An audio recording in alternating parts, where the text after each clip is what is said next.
Ajanta express ఒకటవ number platform నుండి బయలుదేరుటకు సిద్ధంగా ఉన్నది. यात्रियों कृपया ध्यान दें.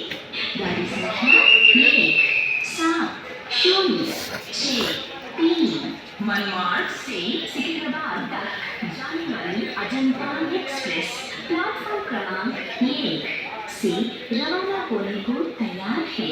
हम आपके सुखद सफर एवं मंगलमय यात्रा की 063 Ajanta Express from Manmad to Secunderabad is ready to leave. Platform number 1. We wish you comfortable, happy and safe journey. దయచేసి 1706 మన్మాడ్ నుండి సికింద్రాబాద్ వరకు వెళ్ళవలసిన అజంతా ఎక్స్ప్రెస్ ఒకటవ నెంబర్ బయలుదేరి मनमाड से